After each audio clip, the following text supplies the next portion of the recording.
I'll be talking about the Ottoman presence in 1873 Weltausstellung, and I'll be particularly focusing on a portion of the Ottoman display, the Sultan's Treasury Pavilion, and its contents to better understand the Ottomans' motivations and strategies for imperial self-display in the global arena of late 19th century competition. So, the July 1872 issue of ViennaThe Ottoman Zeitung informed its readers that the Ottoman Sultan Abdulaziz decided to send a rich collection of valuables from his treasure to Vienna to be displayed at the World's Fair. For this purpose, the Ottoman Minister of the Trade and Public Works, Ibrahim Ethem Pasha, and the Austrian Intendant Graf Rudolf visited the Imperial Treasury in Istanbul to select 400 valuable objects. It is also mentioned that in addition to valuable jewelry, historically memorable antiquities, objects that are distinguished by original, tasteful, artistic work, and suitable for studies by the crafts and industries, end quote, were selected for the display. As understood from this news article, a year before the Vienna World's Fair, the Ottoman Exhibition Commission started preparations and decided to send an assortment of valuables from the Imperial Treasury in the Topkapı Palace abroad for the first and the last time in the Ottoman history. As explicitly mentioned in a newspaper, the main selection criteria for treasury items were their historical, artistic, and industrial value rather than their opulence or magnificence. Apparently, Sultan Abdulaziz, after personally witnessing the economic, cultural, and political significance of the international expositions during his visits to Paris l'Exposition Universelle in 1867, paid particular attention to Vienna World's Fair. Abdulaziz, during his European tour, visited Vienna as well as the guest of the Emperor Franz Joseph, and in addition to numerous palaces and museums, he also visited the Ambras Castle, which is famous for its arms and armors collection. So, against financial struggles, the Ottoman participation in Vienna was quite assertive, as they put great emphasis on this organization that would take place in the capital of their long-standing rival. To distinguish themselves from other Oriental nations, such as Persia, Tunis, Egypt, and their former vassals, such as Greece and Egypt, and to demonstrate their belonging in the European cultural arena, the Ottomans emphasized their cultural richness and historical rootedness. The Ottoman Exhibition Commission prepared 3 prestigious multilingual publications in French, German, and Turkish. For example, Usul-i Mimari Osmani, L'Architektur Ottoman, was prepared by the French intellectual Victor-Marie Delaunay and illustrated by Levantine architect Pietro Montani to represent Ottoman architecture and to position it within the European architectural tradition. Elbise-i Osmani, or Costume Populaire, was another luxurious volume presenting the sartorial culture and diversity of the vast empire. And finally, the director of the Imperial Museum, Philippe Anton Détier, authored a book titled Le Bosphore et Constantinople, Description topographique et historique. So they really tried hard to kind of position themselves in the positivist scientific arena of the European, within the European norms.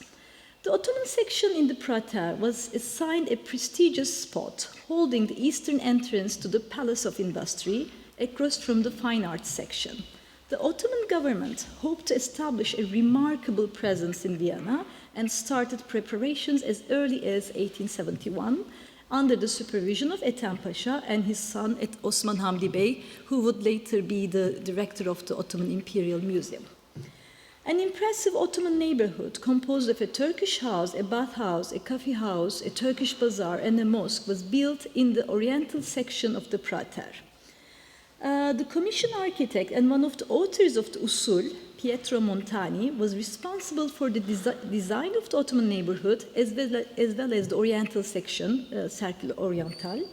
Moreover, a one-to-one scale replica of the fountain of the Ahmed III, you can see it right here, was also erected at a central position. The Ottomans aimed at establishing a conceptual and visual link between these publications, for example, Architektur Ottoman, and their architectural displays. So the dialogue between Usul, L'Architektur Ottoman, and the architectural elements is also evident in the Sultan's Treasury Pavilion, which was constructed in the courtyard between the Ottoman and Egyptian sections. The Ottoman Commission paid particular attention to the architectural characteristics and decorative features of the Hazine-i Hassa, or the Sultan's Treasury Pavilion. According to Monsieur Détier, the director of the Imperial Museum, the construction was given, quote, an importance in accordance with the marvels that it should contain, end quote, so that this kiosk would be one of the most successful parts and the most curious of the exhibition. This ambitious display of the Sultan's treasury was more than an Orientalist showcase of the Sultan's riches, but deserves further analysis as a historical, architectural, and artistic showcase of Ottoman dynastic glory and imperial heritage. An elevation drawing of the Sultan's treasury from the Ottoman State Archives, probably drawn by Montani, proves that the design of the pavilion was presented to various official circles and most probably approved by the Sultan himself. Adopting a classical mausoleum or türbe typology, the Treasury Pavilion was built out of permanent materials such as stone, iron, or marble, against all the other neighborhoods, probably to secure the priceless collection. Obviously, this was the reason for its high cost and long-lasting construction process. As understood from the Ottoman archival documents, the Sultan's treasury was among the costliest projects executed for the Vienna exposition. Approximately 150,000 pounds in today's currency was spent for this project. To stand and display the royal collections in Vienna was not a last-minute decision. On the contrary, it has been prepared months in advance, planned months in advance. I argue that this small pavilion, designed to display a selection of different treasures from the Ottoman past, brought together material culture, architectural patrimony, and historical glory of the Ottoman Empire. As an assemblage of various forms, styles, and decorative elements, the pavilion was a compact representation of the, quote-unquote, Ottoman Renaissance, borrowing from Ahmet Ersoy's terminology. The pavilion itself was reviving and re-articulating architectural and artistic heritage of the empire. The treasures of the Ottoman sultans and their legendary riches has always been a point of curiosity, especially for the Europeans. Traditionally, the personal treasures of the Ottoman dynasty were kept at the Topkapı Palace in a special pavilion known as the Fatih Pavilion or Fatih Kiosk, which was opened for visits for selected European visitors during the mid-19th century. The treasury collection was kept away from the general public throughout the 19th century, only with the exceptions of two expositions. First time in Istanbul in 1863, and the second and last time in Vienna, it was publicly displayed. So I'm going back a decade before the Weltausstellung. Some selected pieces from the Ottoman Imperial Treasury were publicly displayed for the first time as a part of the 1863 Ottoman General Exposition in Istanbul. So we don't know what is exhibited from the archival documents, but there is this exhibition book called Coupe d'Oley. According to this book, 60 pieces of jewelry, including 2 large emeralds, 9 brooches adorned with diamonds, earrings, bracelets, 3 jeweled aigrettes, mirrors and pendants, jugs and drawers made of rock crystal, and adorned with rubies and diamonds, as well as some ancient weapons such as 8 jeweled daggers and 2 swords were displayed in a special pavilion in Istanbul. As understood from the list of the objects on display, rather than items of historical, religious, or dynastic value, rich pieces of jewelry of maximum financial and tangible value were selected to impress the local audience, displaying the pomp and glory of the Ottoman household. The exposition in Istanbul Sultan Ahmet Square created great enthusiasm among the visitors and attracted international attention as well. A news piece from Le Monde covers the treasure display and underlines the excitement with these words. Quote, "The Turks, to judge from their eagerness to visit the Sultan's diamonds, are very fond of these rare pebbles." So we can see the 1863 exposition in Istanbul. And now we are jumping a decade later. It is interesting that the Ottoman display strategies in Istanbul and Vienna are quite different. So what was on display in Vienna?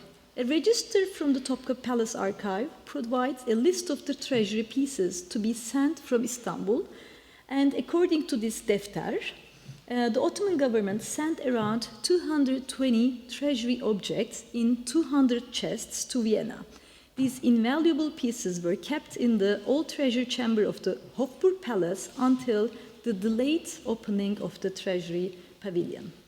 This register gives us an idea about the pieces on display. 15 jugs, 13 pitchers, 26 plates, 6 clocks, 5 cases, 4 flags, and numerous objects made of gold or rock crystal and richly adorned with emeralds, diamonds, and rubies were displayed as the finest representation of Ottoman arts and crafts.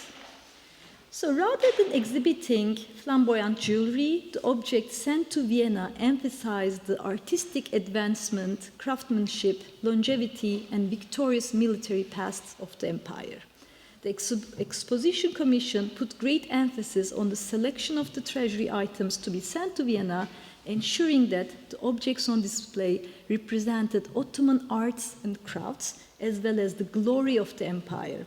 As stated by the local newspaper, quote, "The value of the treasure in question can be judged far more by its historical significance than by its inherent value," end quote. So I kind of selected a couple of objects that I can identify. Unfortunately, the register very superficially depicts the form and materiality of the items to be sent to Vienna, and it's almost impossible to identify which objects were selected unless they have a very distinguishing form, like this flask with dragon details, or no information was given on the object's geographical origin, date, or historical background, unless they were owned or attributed to a certain ruler, like this one, attributed to Shah Ismail. These porcelain plates, for example, are known to be the gift of the King of Poland to Sultan Abdülhamit I, so I can also identify these objects. Yet the register confirms that a large portion of the display was dedicated to precious weapons and ancient military gear. Intending to manifest the superiority of the Turks in martial arts, and perhaps as a distant reminder of their siege of this very city, the Ottoman government sent 8 daggers, 6 armors, 7 helmets, 23 swords, 18 rifles, 6 pistols, 4 bows and arrows, as well as shields, saddles, maces, and more to Vienna. So, as understood from the press of the time, 3 of the 5 display cabinets were dedicated to the display of military wear. One of the side cabinets was dedicated to firearms. Richly ornamented military gear, such as swords, daggers, bows, and arrows, were placed in another cabinet. Ancient arms and armor were shown in the 3rd cabinet. For example, the ancient armor preserved in the tomb of Mehmet II was also sent to Vienna with the direct order of Ethem Pasha, so they really wanted to send some historical pieces. The throne of Nadir Shah was displayed at the center of the Treasury Pavilion as the centerpiece. This throne was not listed in the Defter. Therefore, I believe that it was a last-minute decision of the Sultan to send this very expensive, very heavy, and unique piece to Vienna. After weeks of intense preparations for the Vienna World's Fair, the Sultan's treasury was finally inaugurated 5 weeks after the opening of the World's Fair, so it was quite late. And there was a formal ceremony with the participation of Emperor Franz Joseph. The Sultan's treasury evoked great enthusiasm among the visitors as well. The Times gave a detailed depiction of the items on display and referred to the difficulty of seeing these valuable objects in the Topkapi Palace and celebrated its public display in Vienna. However, it was already quite difficult to see them in Vienna because they kept it open only 2 days per week, a couple of hours, and it was very small, very dense. So it was quite a challenge to visit it. And against all the efforts of the Ottomans to position their splendor and progress in the arts and crafts, the display was not immune to the Orientalist conceptions of the European gaze. For instance, according to the Italian L'Esposizione Universale di Vienna Illustrata, quote, everything that one could imagine about the fabulous riches of the great emperor, everything that one reads in the tales of the 1001 Nights and makes them so fantastic and attractive is exposed to the gaze of all. So this was a typical Orientalist cliché, and it has been repeated in several other newspapers. Other visitors, too, have Orientalized and exoticized the Ottoman heritage, placing it sometimes out of context. For instance, even the director of the Ottoman Imperial Museum, Philippe Anton Détier himself, wrote an article in La Turquie. He related the Sultan's treasury to the 1001 Nights. He wrote, "We will not delay here describing all these marvelous objects, the reunion of which we call the treasures that are mentioned only in the 1001 Nights," end quote. Apparently, even a member of the Ottoman Commission, Ottoman Exhibition Commission, used Orientalist troops to attract the attention of the Western audience. Yet, from the Ottoman perspective, against all odds, the display of the treasury was a great success. Participation of the Emperor Franz Joseph to the inauguration confirmed that the Ottoman aim for global recognition was achieved. Turning a deaf ear to the criticisms and Orientalist preconceptions of the European media, the reports of the Ottoman Commission to Istanbul praised the success of the Sultan's treasury in Vienna and the international attention it has created. According to Osman Hamdi's reports to Istanbul, the emperor seemed really interested in examining the precious objects contained in the windows of the imperial treasury, and in particular, he was occupied with the fine arms, many of which belonged to our illustrious sovereigns. Osman Hamdi's observations must have been accurate, since a couple decades later, Franz Joseph himself sent some sets of furniture to celebrate Abdülhamit's 25th enthronement jubilee in 1901. So I don't question the aesthetic value. I'm not in a position to judge them. This furniture, which are currently on display in Istanbul Military Museum, were exclusively produced out of swords, rifles, and pistols. This proves the obsession of the 19th century sovereigns in arms and armor as markers of imperial identity, patrimony, and dynastic representation. So, thank you so much for your patience, and I would like to